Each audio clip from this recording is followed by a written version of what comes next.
Here we are with a fantastic new G-Shock. This one is, what's the reference on this one? It's right here on the side of the box. We have reference GBD-200-2, and I believe this one is JF, 2JF. This is a JDM version, coming straight from Japan, because the blue color that I wanted in this watch was not offered or available in America. I would have just bought it from the Casio website directly, but I couldn't because they didn't have the blue. So I picked this one up off of Amazon for $140 US even.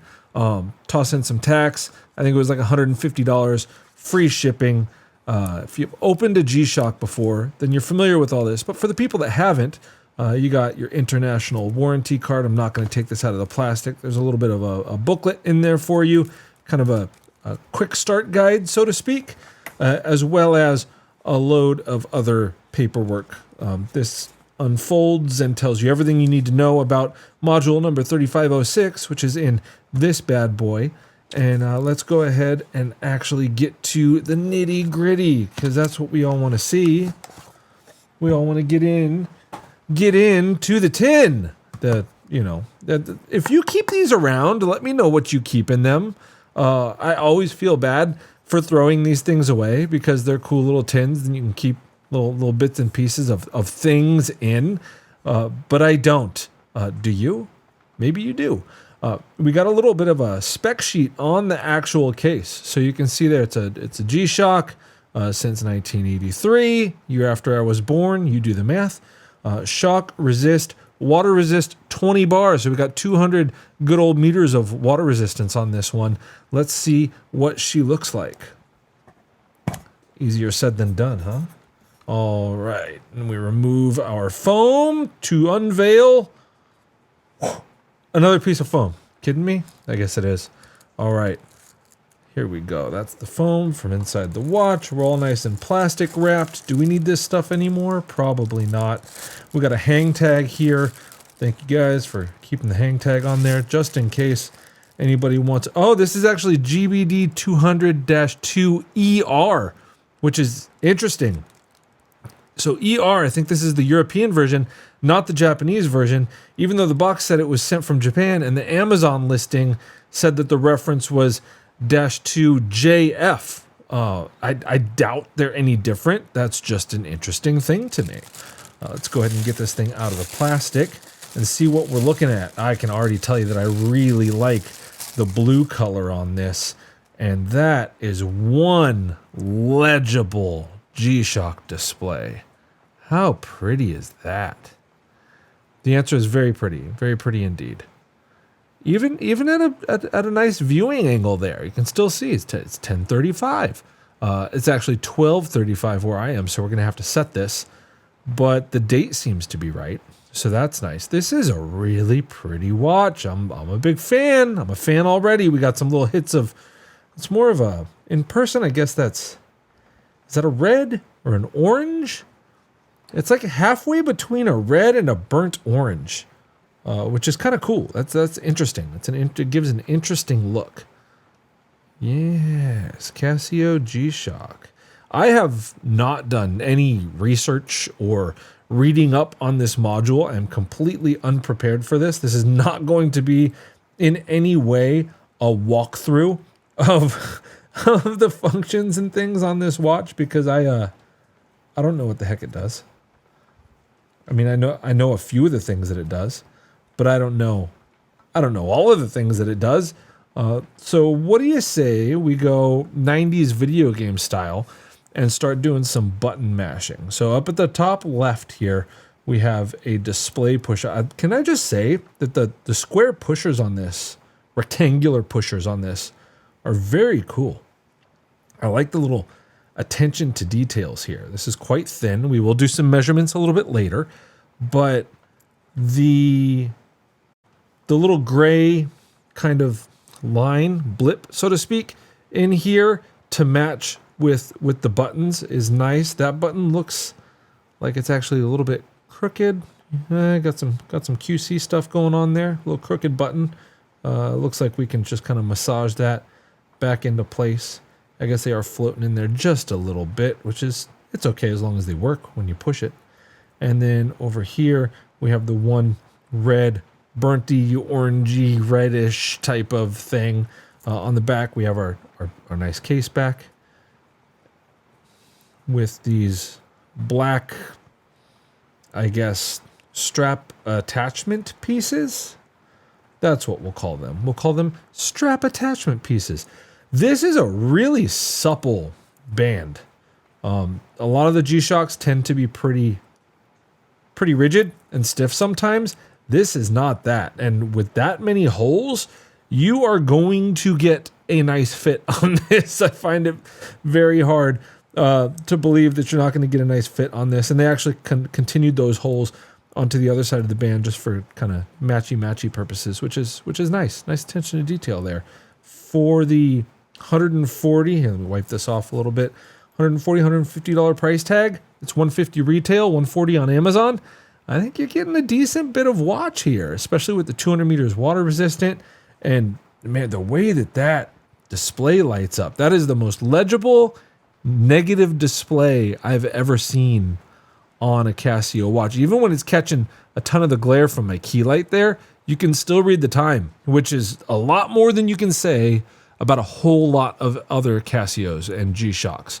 And when you get out of the direct glare, it's just looking fantastic. Okay, I got to find a better superlative to use than fantastic, but that's beside the point. Okay, so display. We press the display button, and what happens here? We get our step counter. Okay, so this is our step counter display. It counts your daily steps and displays every day of the week. That's cool if you want step counting in a watch. This does also connect via Bluetooth to your phone. I think there's an app where you can do some controls with it. I'm not going to do that. I have no reason to connect this to my phone. I don't want alerts and text messages and everything. I didn't buy this to be a smartwatch. I bought this to be a modern G-Shock in a blue that I enjoy and to wear on my wrist in all weather conditions. I mean, right now it's raining, so today's the perfect day for it with the 200 meters water resistance. But if I just want to toss on a G-Shock and have it be a little fun to go along with blue jeans and whatnot, then this is the guy for me. But I'm not worried about step counting. It'll be nice to have maybe another reference for steps. I'm an iPhone user and I keep my phone in my back pocket. So that's kind of counting my steps in the background all day, every day anyway. If I want to see how many steps I've taken, that gets me close enough. This will get me even closer, but this isn't going to be an everyday wear type of watch. So your mileage may vary on that. If you're into that sort of thing, then this may be a thing for you. If you're not into that sort of thing, I think there's enough other stuff going on here to where this could also be a thing for you. The display button has just shown, okay, we got monthly steps there, and now we're in, it looks like a dual time feature, which is kind of cool. So we have UTC up here, local time down here. You can see that DST displayed, so it is currently in daylight savings time mode, which is good. It is daylight savings time right now. It is Tuesday, 2/6. It's showing 10:40 p.m. As I record this video, it's 12:40 p.m. So 12:41 now. So we'll go ahead and change that here in a minute. And then back to our standard display. This is definitely the display that I'm going to be using most often. Let's get the good old toothpick and go over everything that we have here. Obviously, you got your big time. It's 10:41 P, signifying PM. DST, showing that daylight savings time is on. It is 2/6 on a Tuesday, and then we have our running seconds there. Nice and simple. Everything that you need. Time, daylight savings time, AM, PM indicator, day and date.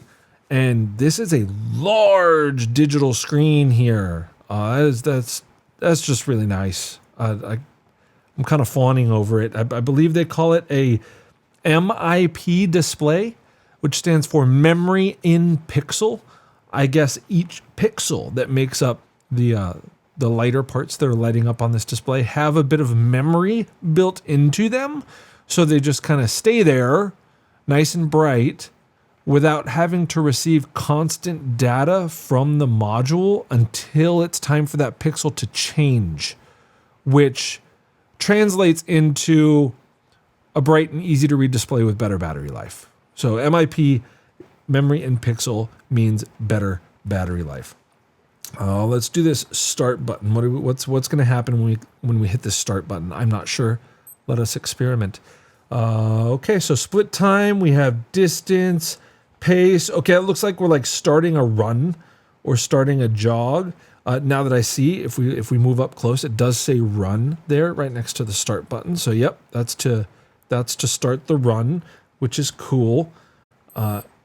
And okay, there we are. The run has started and the run has stopped. And how are we gonna choose here? Do we go mode? Yep, mode to delete, and then I will confirm that with the start button. We're gonna delete that. And the reason that I am deleting that is because, as my good friend Justin once said, if you ever see me running, you should run too, because I'm being chased. That's kind of how I feel about running. And then the lap button down here kind of signifies your lap. And also if you're in a menu, you can see there on screen, it signifies that it's also the back button. So you have the start to start your run, a lap to mark your lap in the middle of a run, and then it's also the back button down here if you're in menu and using modes and options, which we shall do right now with the bottom left hand mode button. Also the rev button. Oh, reverse, dumbass, because up here it says forward. So forward and reverse buttons in case you need to go forward and reverse up and down on menus, I guess. But mode here, we are in, okay, this is workout mode. You got all sorts of fun stuff going on there, so you can start a workout. Stopwatch mode. Go ahead and start our stopwatch here. Is that how you start it? Yep, it is. And this is interesting. Okay, so here you go, Casio. Here's some constructive feedback for you. Where the heck are my tenths and hundredths of seconds, like the modules that you sell for like $20? Like you get an F91W and you start the chronograph or the stopwatch feature, right, which is just a chronograph, and it's counting away on those tenths and hundredths of seconds. It makes for a really dynamic and fun to look at display. This is less dynamic and less fun to look at. So let's go ahead and reset that there and see where we're going. I do like that the time still shows at the bottom of the stopwatch display, though. That's pretty cool. Activity tracker, total time, distance, pace. This is geared more towards a fitness watch. I think it's part of the G-Shock Move collection. And then here's all your notifications for your email and your text and your phone calls and your calendars and all that stuff that I don't want on my wrist. If I did, come on, I'd just get an Apple Watch, let's be honest. Or any number of smartwatches that are out there. Okay, so we need to figure out how to change the time on this. What if we hold down the mode button? No, that's not going to do it. No? Come on.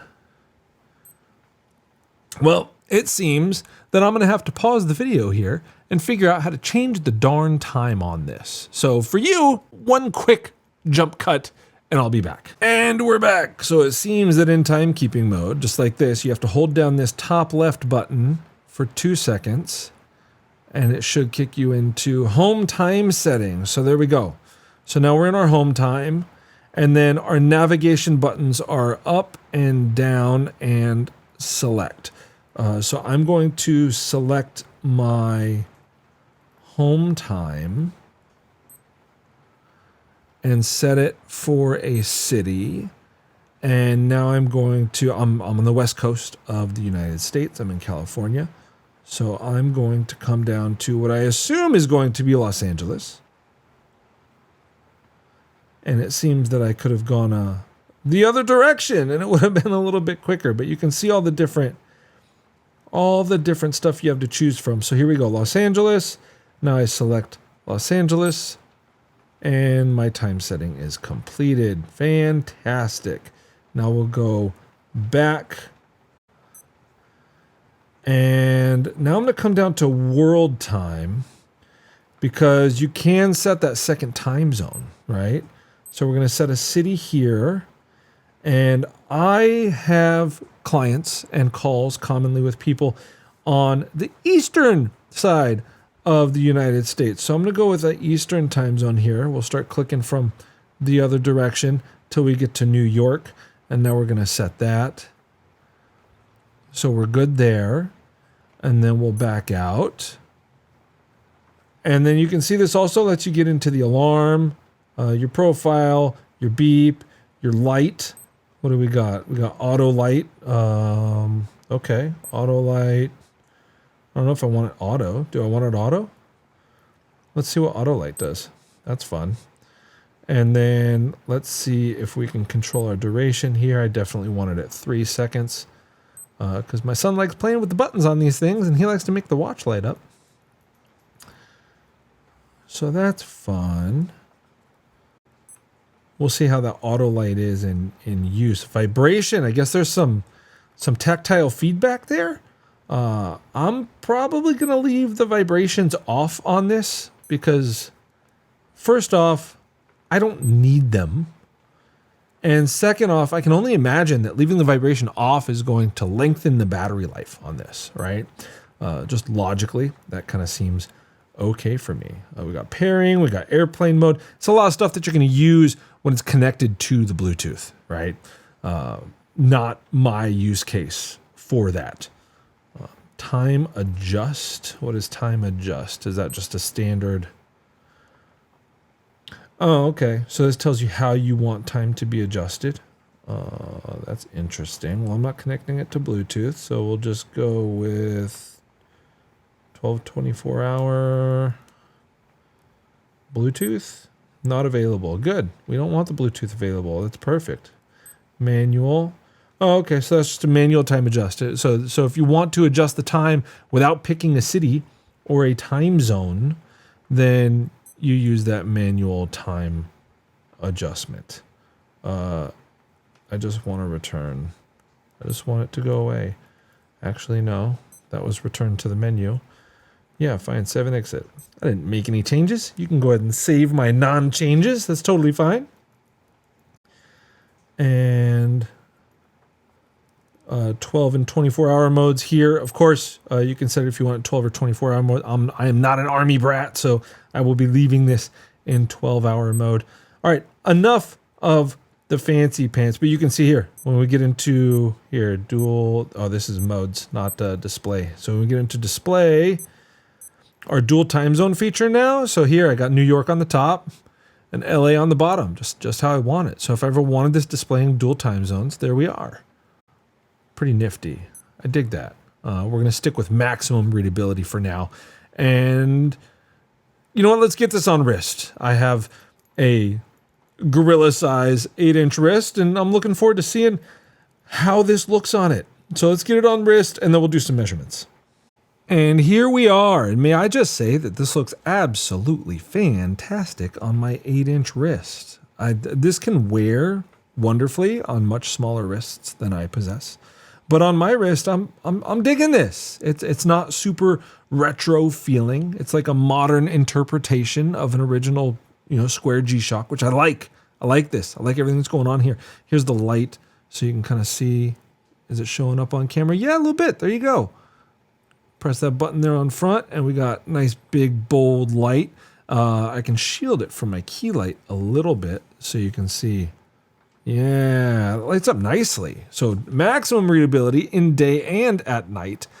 I have zero complaints about this watch. And you can see, even though I have an 8-inch wrist, like look at how much room there is here. So if you have an even larger gorilla wrist than I do, this is going to fit you. I mean, there's at least another 1.5 inches, maybe 2. So, I mean, all the way up to like 9.5, maybe even a 10-inch wrist can wear this comfortably. This is wonderful. Big fan of this. Looks good on wrist. Super readable. I love the blue. It's ticking all my boxes. I mean, it's kind of made for working out, but again, you don't have to use it that way. Just because you can doesn't mean you should. And if it doesn't meet your personal use case, then don't. But for $140, a G-Shock of this caliber, in this color, of this legibility and all that, I think this is going to tick a lot of boxes for a lot of people. This isn't a new release or anything like that, so maybe it already ticks your boxes, but I'm a big fan of this. This is going to see a decent amount of wear time, especially in the rainy season, right? All right, let's get this back off wrist and do some measurements so you can see just how honking or not this G-Shock is in your eyes. Alrighty, the budget calipers have been powered on, so let's get a diameter on this case for you here. I'm gonna measure right across the middle here.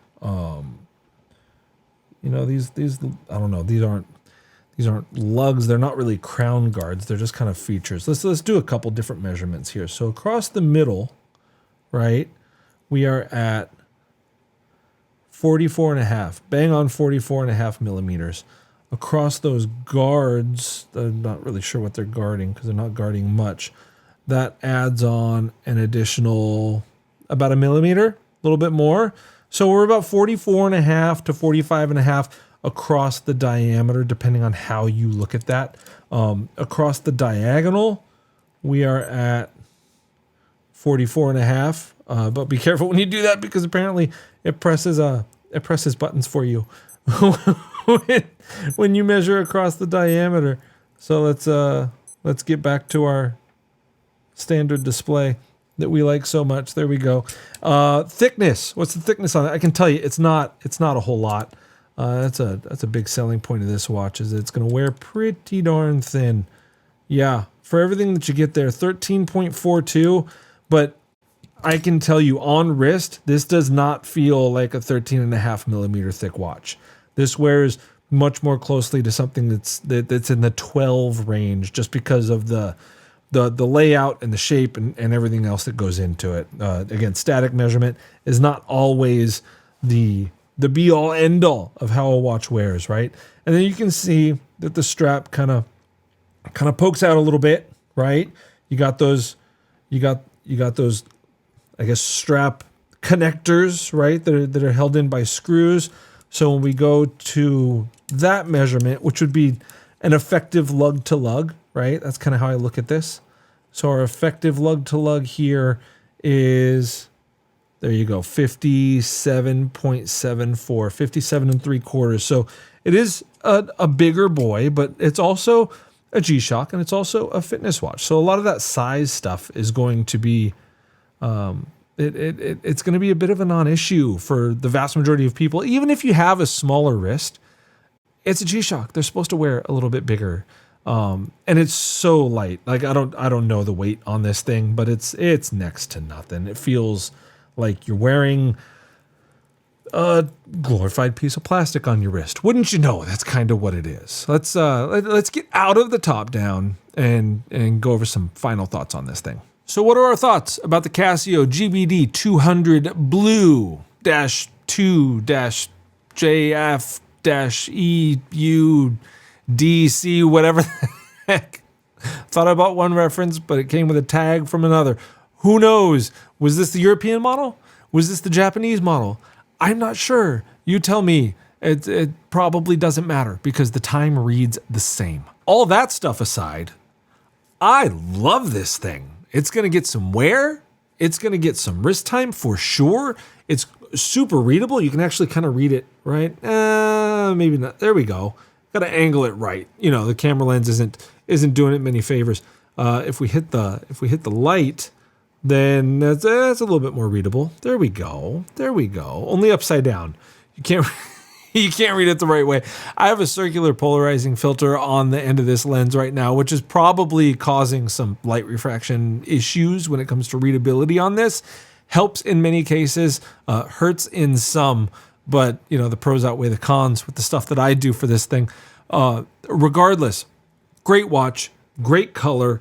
I noticed that in the top down, the blue looks much brighter. This is a much more accurate representation of the color as it is here. Let me see if I can get the camera to focus. Yes, this is a much more accurate representation of the blue color as it looks to my eyes here in reality. It's a bit more muted. It's if I had to describe it as some kind of a blue, it kind of looks like a blue jean type of blue. It's a little more subdued. It's not so bright and poppy and out there, which I prefer. This comes in tons of different colors. Take a look at Amazon, Casio's G-Shock website, whatever.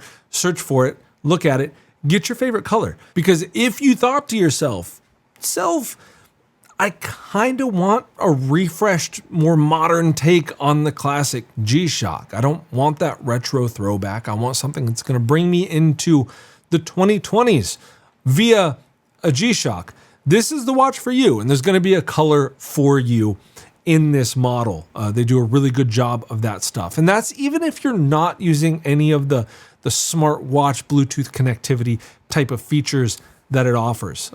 I'm not going to use any of that stuff.